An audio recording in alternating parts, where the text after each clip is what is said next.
Making pancakes, making bacon pancakes. Take some bacon and I'll put it in a pancake. Bacon pancakes, that's what it's gonna make. Bacon pancakes. Bacon pancakes, making bacon. Welcome back to another episode of Greasy with Beastly. Now today we are going to be ranking our BM Thicc deck, which we did a showcase on a little while ago. So we're going to go ahead and see what kind of matches we can get into here and what the final rank of the deck is going to be. Hopefully pushing into the 3400s. I believe this was in the 3300s last season, although it could have been 3200s. I'm really not good with memory on these deck ranks. But yeah, let's go ahead and get into some matches. Our first match here against Dream Eater. We have a beautiful gold curve in hand. I wouldn't change anything about this. We'll keep it. We got the Lumber for our turn 1. We got the Faithful Drake to follow up with the Lumber. It's going to be very advantageous for any trades that we want to make. And I'll kind of show you how in a second here. Okay, he's got his own Lumber. Never mind. I'm thinking we'll just offer a Lumber trade in that case. So we'll go ahead and put Lumber up here. I was going to push Lumber up, if he didn't have it, I was going to push Lumber up here. Then he could have played like a 3-3, moved it up here, and then I could have played Faithful Drake and traded with a 3-3 and left Faithful Drake at 1, which would have had me coming out on top of that interaction. But instead, we're seeing him run... we get the Shadow Dance, so we could get some real value out of the Centaur Bounce or BM Bounce or Rat King Bounce, something along those lines. But for this turn, we're just going to play the Faithful Drake, seeing as it will survive the Imp Burn, and then he'll trade the Imp with it. So, you know, even 2 for 2. 2-cost card for 2-cost card. He's going to play out the... He's going to play out the Wizard. We'll play a Wizard of our own then. But we won't put it in front of Castle just yet, simply because we have the Armory, which we can play on this square here, leaving the back square open. Okay, he says no to that. He's going to go ahead and bolt it away. So be gone. Ooh, we have an opportunity here to pop out a Centaur. I think we'll save that opportunity. Instead, we'll play out this, and we'll coin out... I don't want to give him a ton of Dragon's Fire value. That's the issue. But I want to be able to have the option to put out Centaur aggressively. So we're going to play that, and then we're going to move our Trent over here, simply so that he can't reach it with Wizard. And next turn, the plan is to play the Centaur and get rid of this pesky Wizard here. It will give him a lot of Dragon's Fire value, and that is a very large issue. But I don't think that we'll see Dragon's Fire just yet. At least I hope not. So we'll go ahead and play the Centaur and go ahead and hit down the Wizard. We do have a lot of globals in hand, so hopefully next turn he does not Dragon's Fire, because I'm taking a big risk. And if he doesn't, then we can get the Armory down, and then we will be clear of any Dragon's Fire he can play. But this is big value for him if he does have the Dragon's Fire. The Flamestorm comes out. We'll see if he has a second Flamestorm. If he does, yeah, he does have a second Flamestorm. So that's good that we didn't actually have the Armory down. Okay, so we draw another Centaur. We'll go ahead and put down the... Ooh, what can we do here?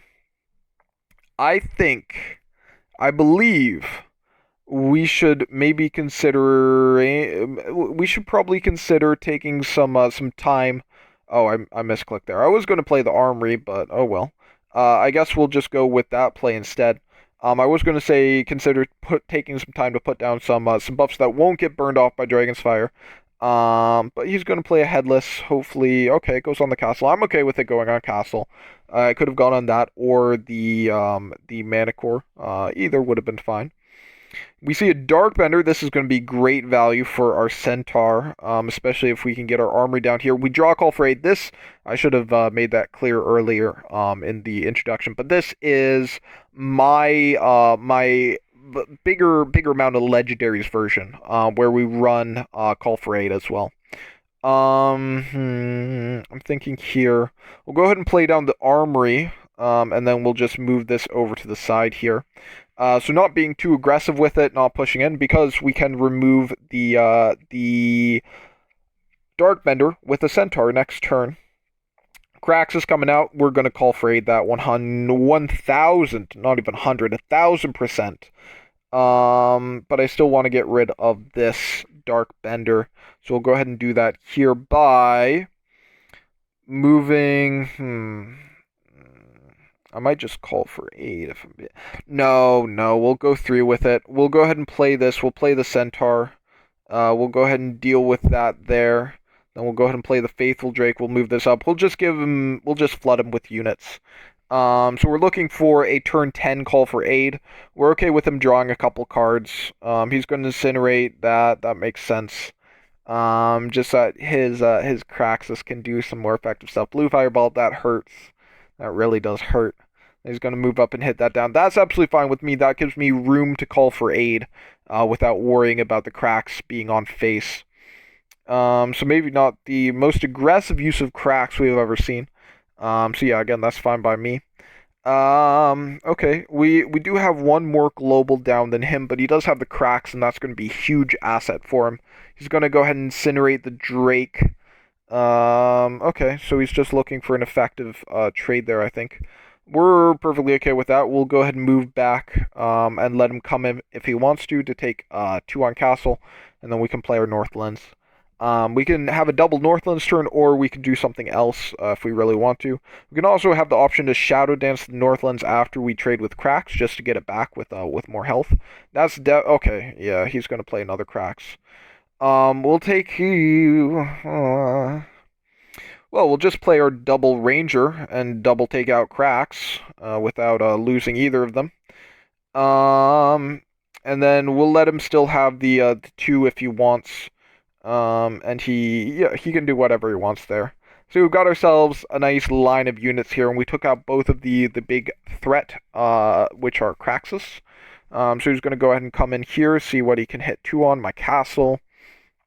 We are blocking an Arbiters right now, which was another reason for this unit positioning. He does have to play more things, which means that he is not going to get the Arbiters off this turn, which is very beneficial for us because we don't want him getting too much damage on face.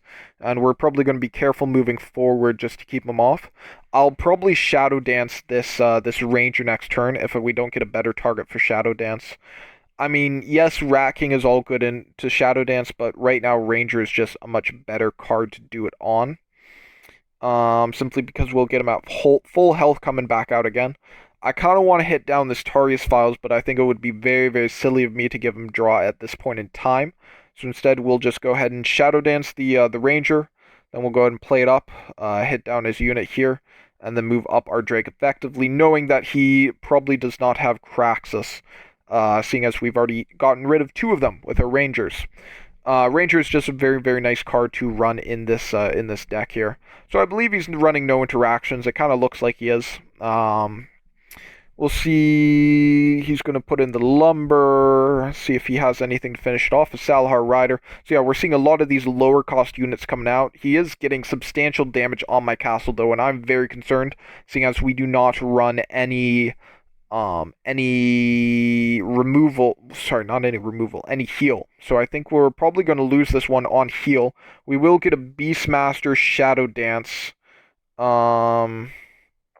We'll Shadow Dance the Beastmaster. Yeah. I have to push here. And we're not going to open up liability to the Arbiters. We're going to play Rat King to kind of make sure that doesn't happen. We'll in fact go ahead and hit down. We're just going to go full rush mode on this. We'll put the Rat King all the way up. We'll put this up. We'll put this up. We'll put this up. We'll put this up. I think we'll be fine. I don't think he can reach in time. So yeah, we're just going for full attack mode, knowing that sudden death is here. He could play in Arbiters. He could do a lot of things, and we're very scared of that. I don't think we'll be able to generate enough damage here to finish him off, which is rather disappointing. But you know, these things do happen. He did a great job of getting the early game damage. So if I don't kill him next turn, that's me done. And I don't think there's really any way I could kill him next turn. Yeah, we'll go ahead and pop out a respect. We can put down our Bard. Could like Shadow Dance something, but yeah, without the possibility to Shadow Dance like a companion, like I don't have a Spiny, anything like that. Nothing to push with, so yeah, we'll just go ahead and surrender there. So yeah, Fear kind of did great things for him there by putting back our unit that could have done a lot more damage to castle. But yeah, we'll take an L for the first game, and hopefully do a little bit better moving forward. Kind of turn this ranking around. We have a match here against Greik. We'll go ahead and trade out the Bestial Rage and the Spiny. We'll keep the Rat King though. Rat King is a very, very nice card to have. Just if he's super aggressive at the start of the game, we can go ahead and deal with that very, very effectively with the Rat King. 5 damage for 3 gold. Some of the best value you can get.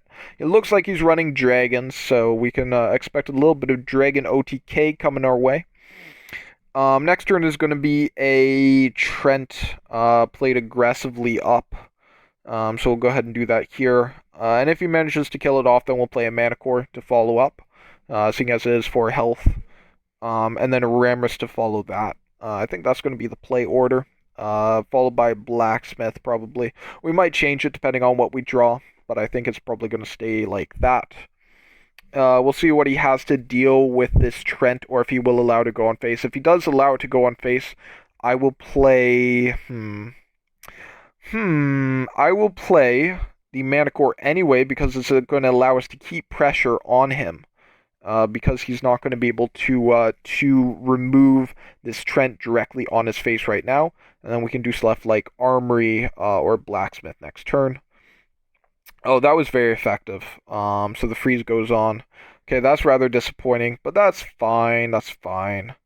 We will go ahead and I can't centaur away this. That's kind of disappointing, if I'm being honest. I really would have liked to be able to centaur that, seeing as it would have removed the dragon. So instead, since we can't do that, we'll go ahead. That temple is being very effective. Probably should have blacksmithed, if I'm being honest, knowing that Ice Drake was a possibility, but that's just hindsight. Can't really do anything about it now. No point in Ramrussing, it's just going to die. I think Blacksmith is going to be our best option, and we'll play it up a little bit here. We're looking to Centaur next turn to get rid of this this temple, especially if he doesn't want to. Yeah, that's definitely going to be a case of the Centaur.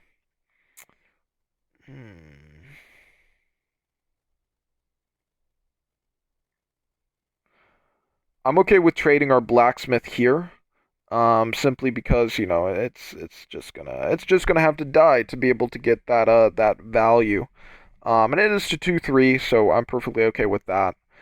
We do have a Rat King and an Armory and a Fat Bard in hand, so we're not worrying on the unit front here. But yeah, he's gonna move up, make the effective trade, then he'll probably trade off this. That makes sense. He's got a... Oh, does he have... What is... a lunching... Oh, that's dirty. What a dirty play. So he's going to take the... He's going to keep the health buff here. I think the play here is going to be to Fat Bard. We're going to Rat King Fat Bard. So we're going to Rat King, move the Rat King up. Then we're going to Fat Bard, move this up, move this into the back, move this up, move this up, and move this up. And we have a double Armory for next turn. We'll probably just play one of them. I don't imagine that he's gonna... Okay, he's gonna Lightning Blade. Get some value out of that on Castle. Makes sense. Okay, so we can go ahead and in that case, we can go ahead and play an Armory. An Armory and a Ramrus.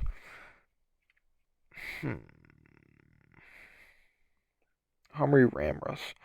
Armory Ramrus. Or big play here. Big Pog. Play this. Give the rat the boost. We move down. We spiny his ass. Get rid of that. Gets rid of the health buff. Then we take that out. And then we play this up. And we play this up. And then we pass back to him. I think that was a little bit more effective because we would have had to deal with that dragon at some point anyway. So it just gets rid of the 2 health buff for him. He plays a trap, probably Secret Dragon. Then we can play Armory this turn. So we'll move up, we'll play Armory. We'll attack. We'll move up. Got to be careful of freeze here, so we're not going to be overly aggressive, but then we'll play that there. And then next turn, we can get another armory down and just put things into a very, very one-sided match without him having much hope of turning around, just because our units have so much health buff. As long as we can keep on drawing the smaller units. He's going to Faith of Dragon. Okay, that makes sense, I guess. I guess that makes sense. I don't know if this is going to be game. We can armory. That's going to be 5-4. I don't know. I don't think it will be. Secret Dragon. Okay, never mind. It won't be game because now we're going to have to spend a little bit more time trading here. But we'll go ahead and take that out, and then we'll apply some pressure here by hitting for 4, putting our Centaur down, moving in back, and then hitting for that. And then we'll move our Fat Bard up here. So passing back to him, not too much he can do with all of this global buff down on the field. Oh, he can play Yenroth. That will definitely work. That's some big lightning blade value for him. I was hoping to get Bard to the other side of the road there, up top, but it looks like we're going to lose Bard just entirely here. We'll go ahead and play down a Beastmaster. He's a good option. We'll put a bear up. You know, we're aware that chain is probably going to happen here. And then we'll put a Ramrus down. Ramrus was probably a stupid move if he does manage to remove the Beastmaster. We do have that 6-7 in back. He's gonna Lightning Blade. That's not gonna do too much though. He still needs to be able to remove the Centaur, and our Bard still survives because of our second armory. And yeah, Cloak of Ice. Okay, that works. So he is going to survive another turn because of that cloak, but he has to keep it there. We get another Fat Bard. We'll definitely play that. I think we'll go ahead and get rid of our wolf here. So we'll play that in back. Move up. Oh shit, I didn't mean to do that. Whoopsie doopsie, whoopsie twupsie. That was a very stupid move on my part. We'll go ahead and move out this Bard and put in a fresh Bard with more health and back. I didn't remember that he had a freeze unit right there, so I did something very, very stupid and gave him even more value out of the freeze unit. But I don't think it really matters, because of course we can kind of. He's on 0 cards. We're moving into Final Death, and he's trying to look for the kill on our castle. So I think the play here is actually going to be to trade with this Drake.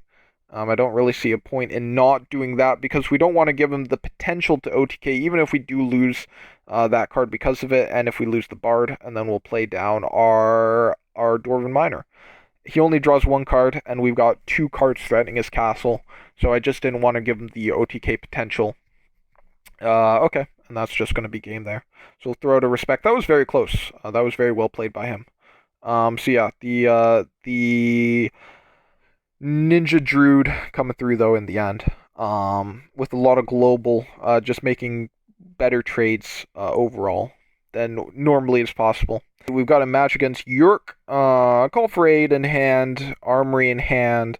We'll keep the Bestial Rage though. That's going to be very nice with the Faithful Drake if we draw a Beastie, which we do not. So maybe it was a stupid play, but we do have the Wizard to combo it with.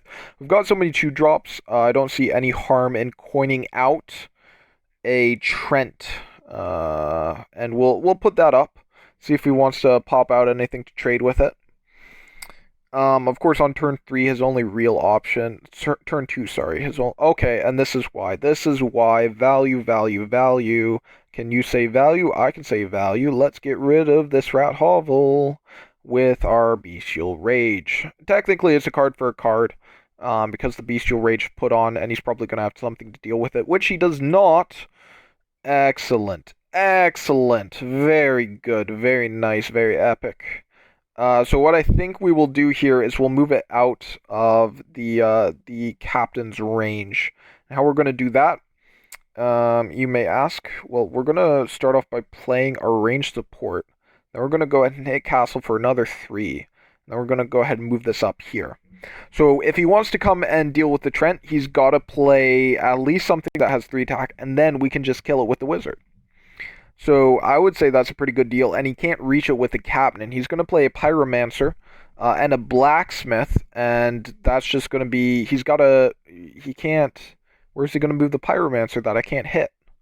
Yeah, okay. So that's just going to be game. So Bestial Rage shenanigans really coming through there and making it a very, very pleasant early game for us, and a very unpleasant one for him. All right, a match against Zek Knight here. So we will go ahead and looking at our opening hand. I don't know. We got the Bestial Rage, we got the Spiny, we got the Lumberjack. Let's keep it. Why not? So looking at Bestial Rage Spiny here as a nice option.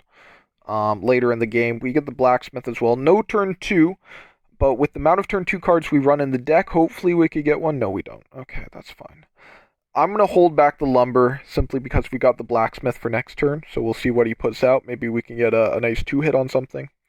What is it going to be? Is it going to be a range unit? Arctic Explorer. Okay, I'm assuming he has the freeze there then. That would make sense. But we won't play aggressively. We'll just leave the Lumber there. We've got an Armory. We could play the Armory next turn. Probably should have played the Blacksmith one square up, just so I could set Armory behind it and then move. Looks like he's going to be coming after our Blacksmith here. So we'll go ahead and set up the Armory. Where do we set up the Armory? Not behind Castle, that is for sure. Why do I feel like he has a Vortex in hand? We could deal with the Wizard, and we could only deal with the Wizard. You know, we could deal with both. Yeah, why not? We're gonna go ahead and move up. We'll play the Spiny. We'll pop a Bestial Rage on it. Go ahead and knock off the Wizard, and then knock off his unit here and deal 2. All right, Bestial Rage really coming through there, showing that aggressively, because you can choose which units to attack that he doesn't want me to attack. So now he's got to waste a blue Firebolt on it. So basically, that was a 2-card investment for a 3-card payoff. Definitely worth it in my eyes. We get the Fat Bard. We have the Beastmaster. Knowing the color combination, I don't really want to play Beastmaster, but I feel like we have to. Just because we're going to get so much value out of the beasts here. We won't play him aggressively because Lumberjack Lightning Blade exists, and that would be kind of devastating, not going to lie. Blue Firebolt, see, there you go. So, I called it, but he did kind of use his turn for that. I don't think he'll have another turn 2. Okay, so now we can go ahead and pop out a Fat Bard Mana Core. Go ahead and run that bad boy up. Go ahead and move this over, whack it down. And move this up here, pass it back to him. Now, probably should have thought about Dragon's Fire before I started doing all of this. Maybe should have played Armory with Dwarven Miner. That probably would have been a better combination. But he does get the freeze on some of the units, not the ones he wanted. He really wanted the Mana Core here. But we'll see what he can play down. A Banshee, okay, very respectable. So that's going to go ahead and take a 2-chip out of there, and then he'll probably just take it direct. Okay, he's going to go after the Lumberjack, even though it still kills it. Same thing, same result. Go ahead and move this back, play the Armory. Probably should have used the, actually, that's fine. Now, between the choice, we have Ramrus or Dwarven Miner. We're going to play Ramrus. And then move it up because that Lumber is kind of blocking his path to Ramrus. And at this point, we've got so many globals down. Even if he plays a Dragon's Fire, it's not going to be super devastating. Fear going to hit the board, moving our unit back here. He's going to Dwarven Archive, see if he can draw himself something useful. Yeah, I mean, Flamestorm would be pretty devastating overall. Ooh, looks like he's running a Wind's Pillar type of deck. We'll go ahead and play the Blacksmith. Pillar being an effective blocker here. Go ahead and play down this. Move this over. Hit in back a castle here. We'll play this up. And move this back. And then pass back to him. If he has wins, you know, it's not going to be devastating. We'll just be on a timer.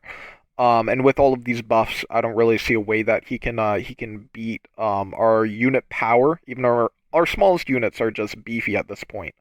They've got so much attack and health buff. So in a deck that runs these many buffs, you don't need to worry about, running a bunch of 2-cost units, because in the late game, if you play it correctly, you have a strong early game anyway, because you have so many smaller units. And then the late game, there was no pressure on you in the early game, so you could put down all your buffs. And then your late game, your small cards, which normally are useless when you draw them, they become super powerful. Which is always nice to see that kind of work out in your favor.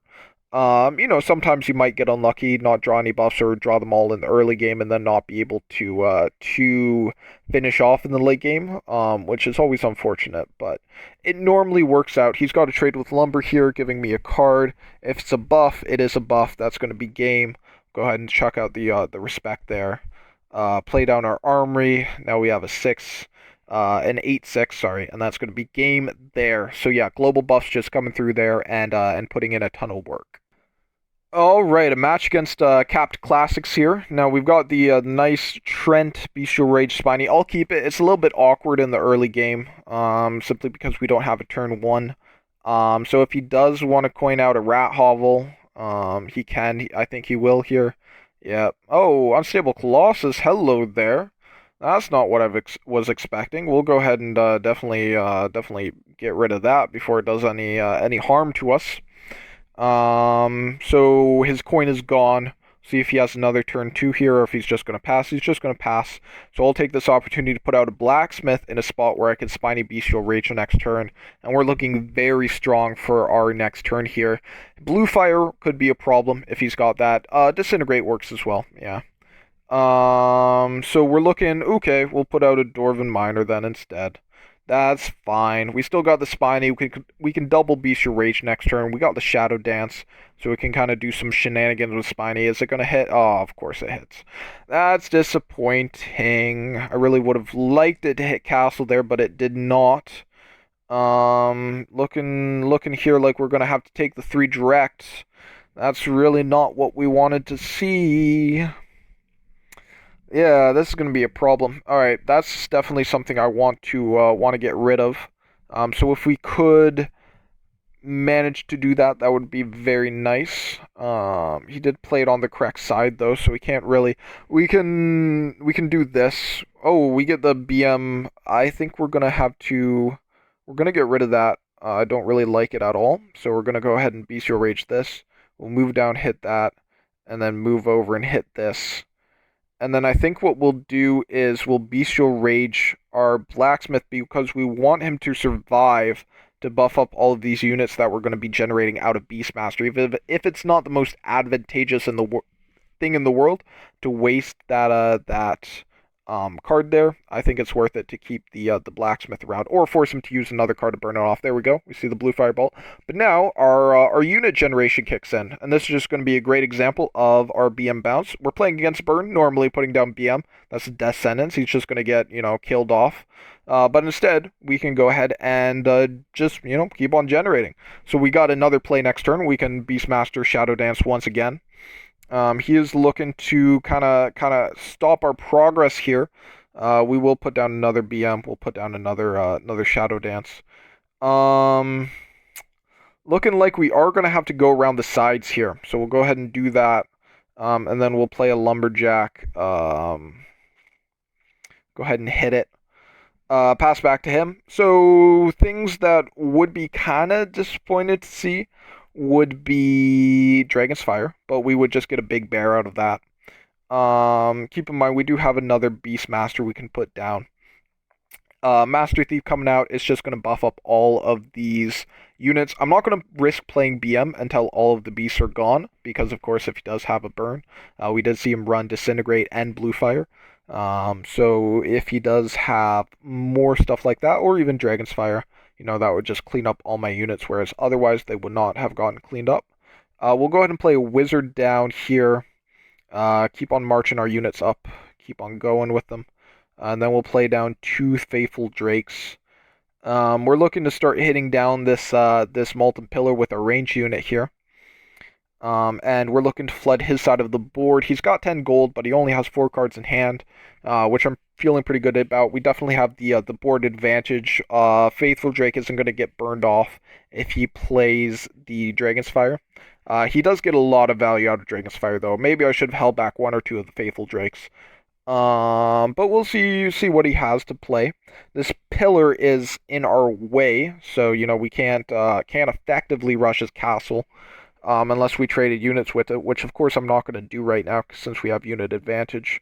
We can afford to spend a little bit of time pushing down the sides. He's going to combustion here, not super effective, especially since he didn't play another unit to go with it. If he plays another unit now, that combustion doesn't affect that unit. It only affects the ones he had in play when he played it. So I think this is probably going to be game. I don't really see him coming back unless he was setting up for a big Dragon's Fire next turn. He's going to Witch Bolt the Bear, giving me a card to draw. We get another Shadow Dance. Alright, so let's get back to pumping out the units. Gonna go ahead and play a Beastmaster down. Go ahead, just Shadow Dance, burr. Get some more beasts going. It is what it is. It is what it is. We'll go ahead and do that. We'll go ahead and hit Castle here. We'll go ahead and hit down his unit. We'll hit... oh, we already hit with that. Go ahead and move down the Drakes. He did show us that he had combustion, so of course not setting up for any combustion shenanigans that he could pop out. I was considering sacking one of the wolves to the pillar, just to buff up everything. I think that would have been the correct play because it would have taken everything out of Dragon's Fire value. He's going to get a ton... Sorry, Dragon's Fire range. He's going to get a ton of value. I really should have, when I'm thinking about it, because that would have made all of the wolves down there 4 health. And if he has the Dragon's Fire, it's just... it's bad for me. It's bad, bad, bad. But looking here, I don't think he does. Yeah, he doesn't have the Dragon's Fire. Okay, that's fine. That's fine. All the wolves get buff. And then, of course, next turn, we're just going to be playing the Beastmaster anyway. To get even more. Even more. Okay, he's just going to surrender. But yeah, that was a good game. So it just shows the power of Shadow Dance with Beastmaster or Rat King with buffs. But especially Beastmaster, even without buffs, you're doing really, really well because you can just generate those wolves. So I guess it was 3,300 probably last season.